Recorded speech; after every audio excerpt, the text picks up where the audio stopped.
Hey guys, welcome back to Wrestling News 365. Hope everyone is doing very well. As always, there is a ton of news stories to get into today. So let's start off talking about today's WWE news stories and start off talking about John Cena, because the former 16-time WWE World Heavyweight Champion has confirmed he will be returning to WWE soon. Now, this is a really interesting one. Not so much for Cena announcing he's going to return, because everyone knows that's going to happen. We know, even though it hasn't been officially announced, but we know it's John Cena, Roman Reigns, main event of SummerSlam, Universal Championship. We know that's happening. At this point, it's been so widely reported that we know it's happening. The reason that Cena's even being asked about a return to WWE right now is because everyone knows it's happening. He got asked by Jimmy Fallon last night on The Tonight Show, because everyone knows Cena's returning to WWE this summer for the match against Reigns at SummerSlam. It just hasn't been announced, but everyone knows that it's happening. Now, he was asked this because John Cena's been doing a ton of interviews at the moment because, of course, was it Fast 9, Fast a Million, whatever that number of the Fast and Furious franchise film is coming out. So he's been doing a ton of interviews talking about all things, whether it's WWE, Fast and Furious, Suicide Squad, DC Comics, you name it. John Cena's a very busy man this year. So he was on The Tonight Show last night and he was asked about an upcoming return to WWE. He did an interview with Chris Van Vliet, earlier this week? And he was asked the same thing. And he pretty much gave the same answer that he gave on The Tonight Show last night. And we'll touch on it in a second. But the answer pretty much was, oh yeah, I'm going to return. I just don't know when. And everyone's going, confirmed. He's coming back. That's not breaking news. We knew that. Until literally WWE says John Cena is going to be here on this date, or until on that SmackDown, that July 16th episode of SmackDown, that John Cena comes out. He comes out in his jorts and his green t-shirt and all that kind of stuff. Until then, that's when we can get really excited, or until there's a big announcement by WWE. But this is hardly... Again, I was surprised by the reaction. I was really surprised by the reaction of everyone going, see, I told you, all the reports are right, he is coming back. Well, everyone knew that. That's nothing, that is nothing new. He was always coming back. Now, as I mentioned, WWE legend, 16-time world champion John Cena appeared on The Tonight Show with Jimmy Fallon on Wednesday night and confirmed his imminent WWE return. Now, he was asked by Fallon to address the rumors of an in-ring comeback. Cena said, quote, those rumors are true. I will definitely be back to the WWE. I just don't know when. Now, Fallon then brought up Cena's Instagram post from last month, where the 16-time world champion posted a picture of the WWE logo. Cena said, quote, yeah, I posted that back in May. I was feeling rather nostalgic about the WWE, and I just wanted to post the logo. So people took it as I was returning immediately, which is not the case. I haven't had my last match. I can't wait to have my next match. Now, Cena then brought up the fact that he's got a lot of movies and productions in the pipeline. The insurance prevents him from performing for WWE. That issue in general was caused by WWE and The Rock, actually. The Rock used to be able to work out deals and work out, an insurance deal, or certainly work out a production deal with a production studio or a movie contract or whatever, where he could wrestle for WWE while filming all of these films. But what happened? WrestleMania 29... against, ironically, John Cena, in that match, in the closing moments of the match, The Rock's tears about 500 million muscles. I think it was something like he tore his pelvis, he tore his groin, he got a hernia, all this kind of stuff. He got seriously banged up. He had to have surgery. At the time, he was filming Hercules, and the Hercules production had to be halted for like 2 or 3 months because The Rock was injured. He was recovering from surgery. And after that, all of these, production studios, all of these movie contracts went, nope, you can't be doing pro wrestling at the same time. It's not happening. There has to be insurance, because ultimately, time is money in the world of production. Time is money in the world of shooting movies. If your lead actor, if your star person, or even one of your lead actors in that production isn't available because they're pro wrestling, or because they got injured and because they have to undergo surgery, or they have to rehab, or they have to whatever, that costs the movie studio a lot of money. And a lot of people that are investing into that movie, producers, whoever, it costs a lot of people a real substantial amount of money, and they're not happy that The Rock hurt himself wrestling for WWE and Vince McMahon. So that all changed after that. So as Cena mentioned, the insurance prevents him from performing for WWE whilst he's shooting a movie. This is why fans can expect Cena to return to the ring before he starts shooting his next movie. Now, he recently wrapped up shooting for Peacemaker, which of course is a Suicide Squad spin-off for HBO Max that I think is published next year, streams next year, something like that. But he said, quote, Cena, all of these opportunities have led to more opportunities. I said before, once you do one of these things, the insurance doesn't let you wrestle on the weekend. So we'll see what happens. Now, Cena, of course, is reportedly expected to return on the July 16th episode of SmackDown to set up his rumored main event match with WWE Universal Champion Roman Reigns at SummerSlam. So again, is it big breaking news? Is it, excuse me, is any of this, well, yes, he's coming back. He's confirmed he's coming back. To be honest, it's more of the same. It's more of the same. I think the reason probably it's getting more attention and the reason people are maybe getting a little bit more excited is because it's the Tonight Show, and John Cena's confirmed it on a major platform, on a major talk show. But it's this, as I mentioned, it's the same as he said to Chris Van Vliet when he said to Chris Van Vliet, yeah, I haven't wrestled my last match. I'm looking forward to my next one. That's what he said to Jimmy Fallon. I haven't wrestled my last match. I'm looking forward to my next one. I don't think anyone ever thought that Cena had wrestled his last match anyway. If we were really going to be honest about it, did everyone really think that John Cena, the 16-time WWE World Heavyweight Champion, one of the faces certainly of my generation on the Mount Rushmore of WWE, one of the biggest superstars of all time, certainly post-Attitude Era, the biggest superstar in modern WWE history, if you're going to count after the likes of The Rock and Steve Austin, did we really genuinely think that his final match, his final pro wrestling match, his final WWE match would be in an empty warehouse at WrestleMania 36 in a cinematic match? That's just not going to happen. It's just not going to happen. If John Cena is going to have one final match, and I don't think Reigns is going to be his final match, by the way. I don't think John Cena retires after facing Roman Reigns at SummerSlam. But if it was, that would be an ideal final match for him inside of a sold-out stadium, big event like SummerSlam, major opponent like Roman Reigns, Universal Championship, drama of going after the 17th World Championship, breaking Ric Flair's record, even though that record isn't real, but breaking Ric Flair's record. I think all of that would make a lot of sense, right? So that would be a big match. That's worthy of Cena's retirement match, but it's not going to be. I think Cena has a couple more matches left in him, and I think, even though Cena's in his 40s right now, I see a situation whereby, look, everything's worked out. Everything's worked out when it comes to Cena here. Like he said, obviously he wants to come back and wrestle a match in front of a crowd, stadium show. He wants to wrestle Roman Reigns. He wants that opportunity. He loves pro wrestling. He loves WWE. The real driving force behind this is that his schedule permits. That's the big thing, really, is that he's just finished filming Peacemaker and he doesn't have another project until probably the end of August. So he's got the time, he's got the window. If he didn't have the window, if he'd have committed to already some more projects, he wouldn't be wrestling at SummerSlam. It's like The Rock. We always hear these rumors about The Rock. We've heard him recently when it comes to Survivor Series or WrestleMania next year and all this kind of stuff. And you have to always almost be a bit realistic that if the schedule permits, then maybe it can happen, maybe.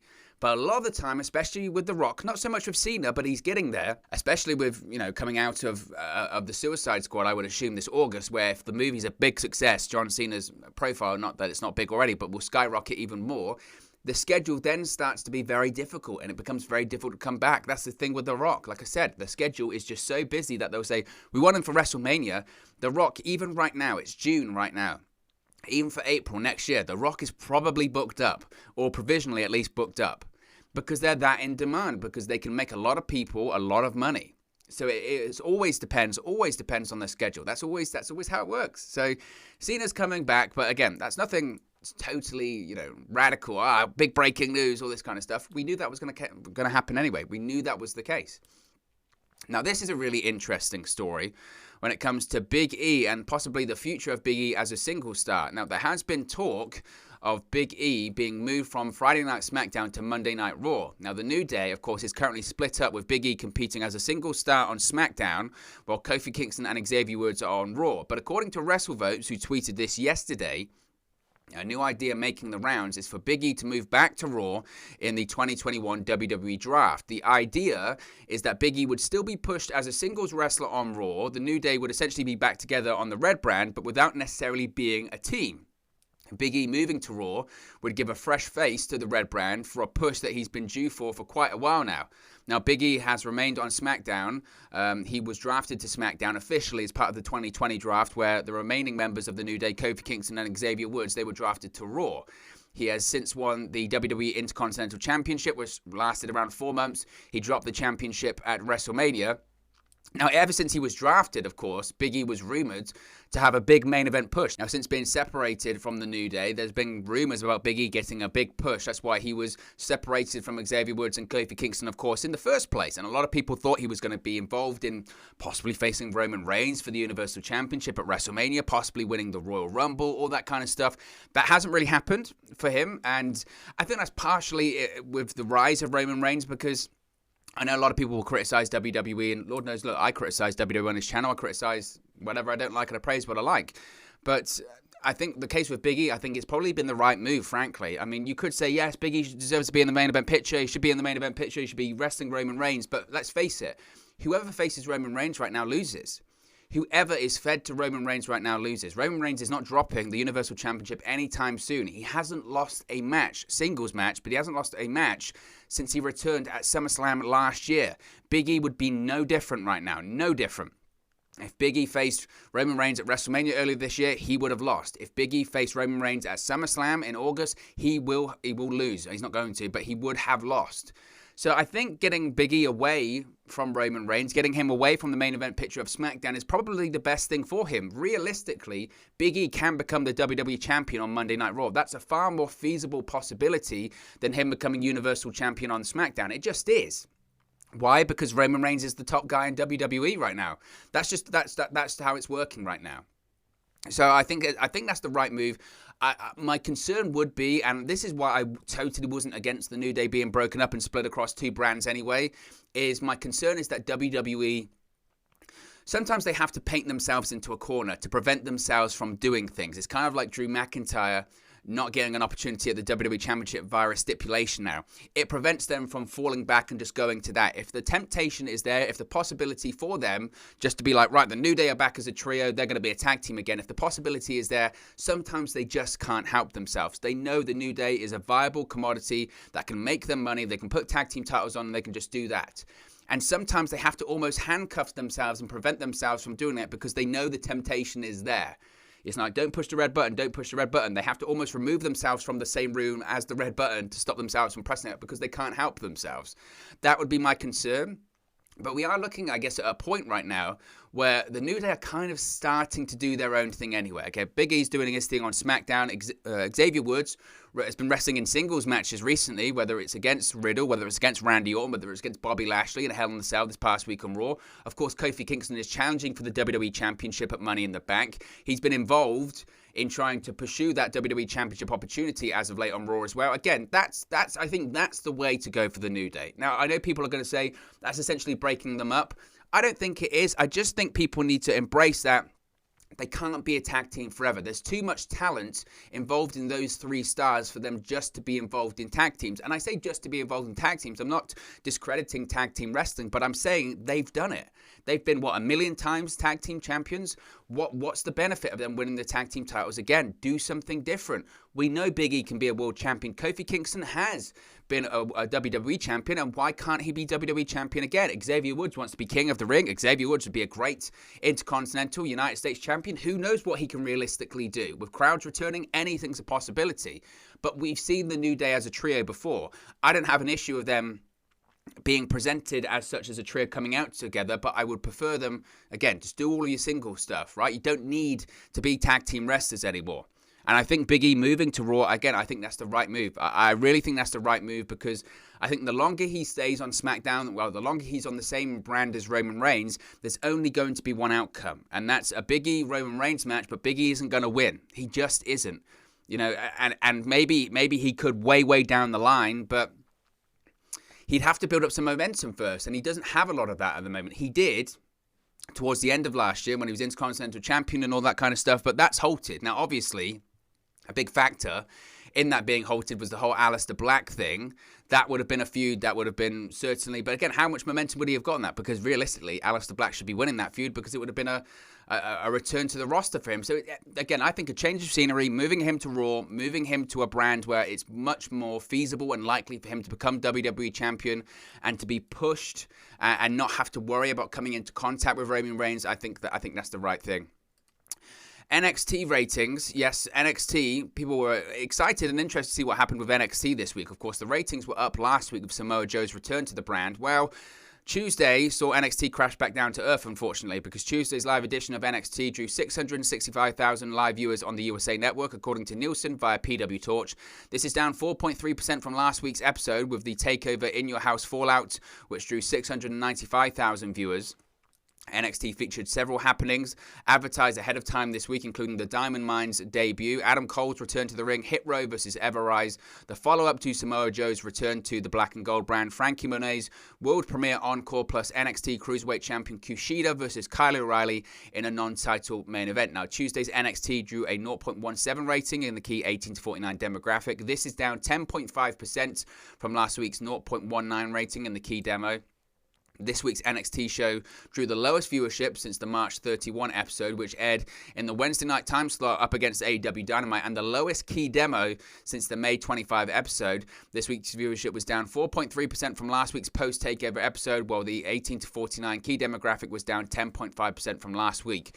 This week's NXT viewership was also down 15.4% from the episode that aired 1 year ago, while the 18 to 49 key demo rating was down 10.5% from the show that aired 1 year ago as well. Of course, that 2020 episode of NXT aired in competition and in opposition to AEW Dynamite 2. So I don't really know what to say when it comes to NXT now in terms of the viewership. I thought the episode was good again this week. I don't know if it was as good as last week. I don't know if it had just the raw energy and pacing that last week's did. But I thought once again it was a good show. It's just fascinating when it comes to NXT, because the narrative wasn't it, that moving from Wednesday nights to Tuesday nights, no competition, that portion of fans that decided to watch Dynamite over NXT, they would now be watching NXT. They would now be watching NXT, and NXT would have good viewers. They'd be around that 800,000 range. They'd be around that range that they hope to be at, and they're not. They're not. The ratings and the viewerships aren't that much different to what they were on Wednesday nights. It's just the audience that was there on Wednesdays has just followed them to Tuesdays, and that big audience of people that watches AEW Dynamite, that big portion of people that watches All Elite Wrestling programming, they don't care to watch NXT. And it's almost like it wasn't the competition that was hurting NXT now. And again, it's interesting how these stories play out, that it wasn't the competition of AEW Dynamite that really hurt NXT. What was hurting NXT was NXT. The fact that they'd moved to Wednesdays and they'd moved to a 2-hour format, and they'd kind of lost the identity. And the story of NXT is just so fascinating, because you have to go back and look at it in context. NXT, when they were on the WWE Network, people didn't really pay that much attention to the week-to-week show. They didn't. They weren't scrutinized in the same way that they are now that they're on cable television. They just weren't. They used to have post-takeover shows that were essentially matches they taped before takeover with a highlight package at the end of it. That's all they used to do. They used to go, some of their week-to-week shows, nothing happened on some of the shows. They'd have like 2 or 3 matches, maybe a main event, but it felt like, a glorified episode of like Superstars back in the day. There wasn't this pressure. There wasn't just this outside force. There wasn't... there wasn't this pressure on you have to deliver a good show, you have to deliver ratings. So we never knew. We never knew the ratings and the viewership figures of NXT on the WWE Network. We knew that they used to always say, well, every week they're like the highest viewed thing on the network or something like that, unless there's a pay-per-view or a new special, but they're always one of the highest viewed things, I guess because it's new content, right? But we don't really know. We didn't really know how many people were truly watching. We knew that if you went takeover to takeover, you had great matches and great events, and NXT did feel like this cool underground indie brand, but it didn't have the level of scrutiny that it has now. And it's one of these things that once it's held up to scrutiny, you can see flaws in it. And it certainly has lost its identity. One of the biggest issues, it's the same with like music artists or comedians or whoever, is that NXT has gone mainstream. That's the issue. They will try their best to imply that it hasn't. They will try their best to say, no, we're still not mainstream, we're still not Raw or SmackDown, but you're on a cable network, you're under the WWE umbrella, you're mainstream. And I think that underground hardcore fan base that they had resents that slightly. And maybe WWE overestimated the audience NXT had in the first place. I don't know. It's such a fascinating story. And again, I think the idea was moving to Tuesday nights, you would have Raw as a lead-in, even though that's not really how it works because it's on a different night, but you would have this advertisements on Raw, that would lead people to watch NXT on a Tuesday night. SmackDown Live used to do well on USA Network on Tuesday nights as well, so that was a positive too. And you didn't have Dynamite airing on a Wednesday, so that audience that watched Dynamite, whether it was 1 million viewers, 900, 800,000, whatever, they would all tune into NXT. And we're realizing now that the audiences were just separate. And I've said this time and time again now, that during the Wednesday Night Wars, it was fairly evident they weren't competing for the same audience. They were competing for two different audiences. AEW has their fans, NXT has their fans. Look at social media, look how divisive it is. There isn't a ton of crossover. NXT has an older audience, and they have, their demographics in that 50-plus range. Whereas AEW, they have a younger audience. They're in that key demo, the 18 to 49, and they're separate, and they don't really cross over that much. And this move to Tuesdays has just kind of confirmed it. And it really is fascinating, because now what do WWE and NXT have to say now? What excuses are left? Why are the viewers and the ratings pretty much the same as they once were? It's certainly interesting. Now, Nikki Cross, we've been talking a lot about Nikki Cross and her new superhero gimmick and all that kind of stuff. But we've got some more information about it. And the Hurricane, of course, Shane Helms, another former WWE superhero, has given his seal of approval to the gimmick. WWE producer, the Hurricane Shane Helms, took to Twitter this week and endorsed the new superhero gimmick that Nikki Cross debuted on Raw this week. Now, as is the case with a lot of change in pro wrestling, many fans took to Twitter with criticism for the new gimmick, myself included. I'm not a fan. Cross has also received a significant amount of positive feedback from fans. It's polarized, that's probably fair. Now, in the response to the criticism, Pro Wrestling Illustrated magazine pointed out how Twitter fans once guffawned, that's a good word, at Hurricane Helms as well. Helms, of course, is probably WWE's most iconic superhero, responded to that tweet from Pro Wrestling Illustrated and said his friends and co-workers also had similar reactions. He then endorsed Cross and pointed out how 3 other wrestlers were pushed due to his character. Stacy Keibler as Super Stacy, WWE Hall of Famer as Mighty Molly, and Rosie as Rosie, the superhero in training. Look at the acronym. He wrote, quote, "Yup, so did a lot of my friends and peers, but I got it over. So over, in fact, that 3 other talents became derivatives of my character. How often does that happen? And now Nikki Cross steps up to the plate, and I'm going to support her every step of the way. Fly, Nikki, fly." Now, Nikki Cross responded to this saying, quote, "Your blessing on this means so much to me. It's important. Nobody will ever replace Hurricane Helms. He's one in a gazillion. I treasure your support and hope to make you proud as I carve my path. I just got to track the Hurricane down first. I keep missing him at Raw." Now, look, when it comes to this, again, if you've seen the videos I've done on it, I'm not a fan. I'm not a fan of the gimmick. I'm still not a fan of the gimmick.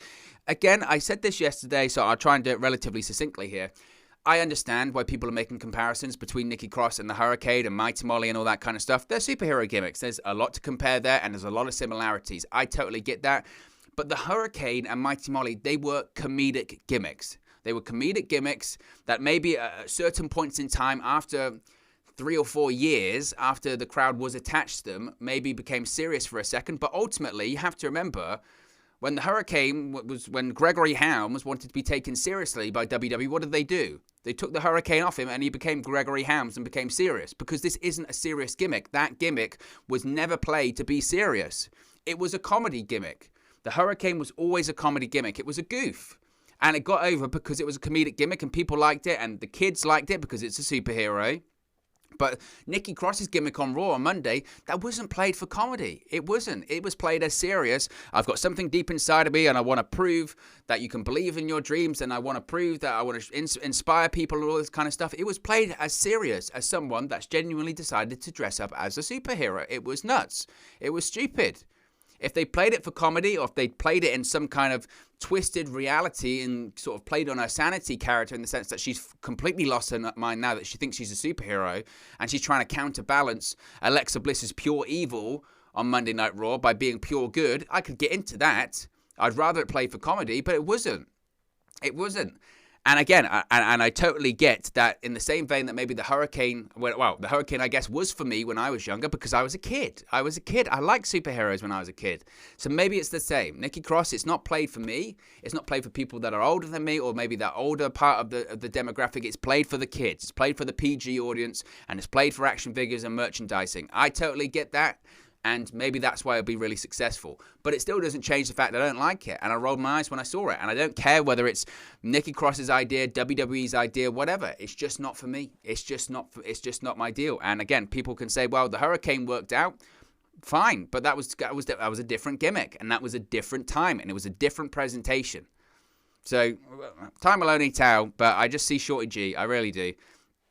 Speaking of Alexa Bliss as well, she's responded to some criticism, saying that she's not bothered by the recent criticism from WWE fans because she's having fun with her gimmick. Now, of course, with Alexa Bliss, there's been a lot of positive and negative feedback over how WWE has booked Bliss for the past year or so and the various changes to her character. The criticism continued this week with more trances and mind games as she and Nikki Cross reunited to defeat Shayna Baszler and Nia Jax in the Money in the Bank qualifying match this past week on Raw.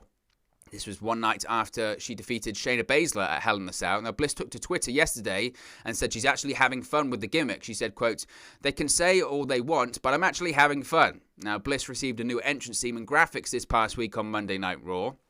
She will join Nikki Cross and Asuka and Naomi as confirmed entrants into the Women's Money in the Bank ladder match. Now, I don't. This is the thing when it comes to stuff like this. This is the thing. I don't think it's fair to criticize Alexa Bliss. I don't think, the character changes and the trance stuff and the fire and whatever, the stuffed doll, Lily. I don't think that's her fault. That's a creative thing. You can't blame her for that. She's given bad creative and she has to try and make it work. I don't think that's fair. I think what you can criticize, though, is the creative process. And objectively, this is dumb. It is dumb, that's the situation. And I'm sure Alexa Bliss is having fun. It's very fun to be a WWE superstar and have a supernatural gimmick and do weird stuff. I'm sure that's a real fun part to play. But in the same vein, you have to think about the viewer watching at home, and the viewer watching at home is having their intelligence insulted by them having to genuinely try and believe you can control someone with hypnotism and in trance and control people and voodoo and all this kind of stuff. It's ludicrous. It's absolutely ludicrous. And it's like WWE moves from one stupid idea to another. The stuffed doll thing, everyone goes, that was stupid. And WWE goes, you think that was stupid? Yeah. Get ready what we got coming. Mind control. It's just, and that's not Alexa Bliss's fault. It's not. And the criticism towards her isn't fair. The criticism should be to WWE. The criticism should be towards the creative. That's it. But look, guys, as always, this is just one man's opinion. What are your thoughts on all of these news stories we've spoken about today? Let me know your thoughts in the comment section below. I'll do my best to respond and reply to all of your comments. Really enjoy interacting with you guys, talking about WWE, AEW, Impact Wrestling, New Japan Pro Wrestling, all things pro wrestling here on the channel. So be sure to get involved in the community. Drop a comment below. All opinions are welcome. If you have enjoyed this video, please do smash a like on the like button too. Really does help us out here on YouTube, gut the rankings, and get to people's recommendation feeds if they haven't seen our videos previously. But most importantly, if you haven't already, please do subscribe to Wrestling News 365. You can do that by clicking the bottom right corner of the screen right now. Or if you wait a few seconds, there'll be a subscribe button at the end of this video along with another video for you to watch. Thank you very much for watching, listening, streaming, or have you come across this video today. And I'll speak to you again very, very soon. Hey guys, thank you for watching, listening, streaming, or however you come across this video today. Be sure to click on the video on the right there to watch our next video, or click the bottom there to subscribe, or the bottom right hand corner. Thank you very much, and I'll speak to you again very soon.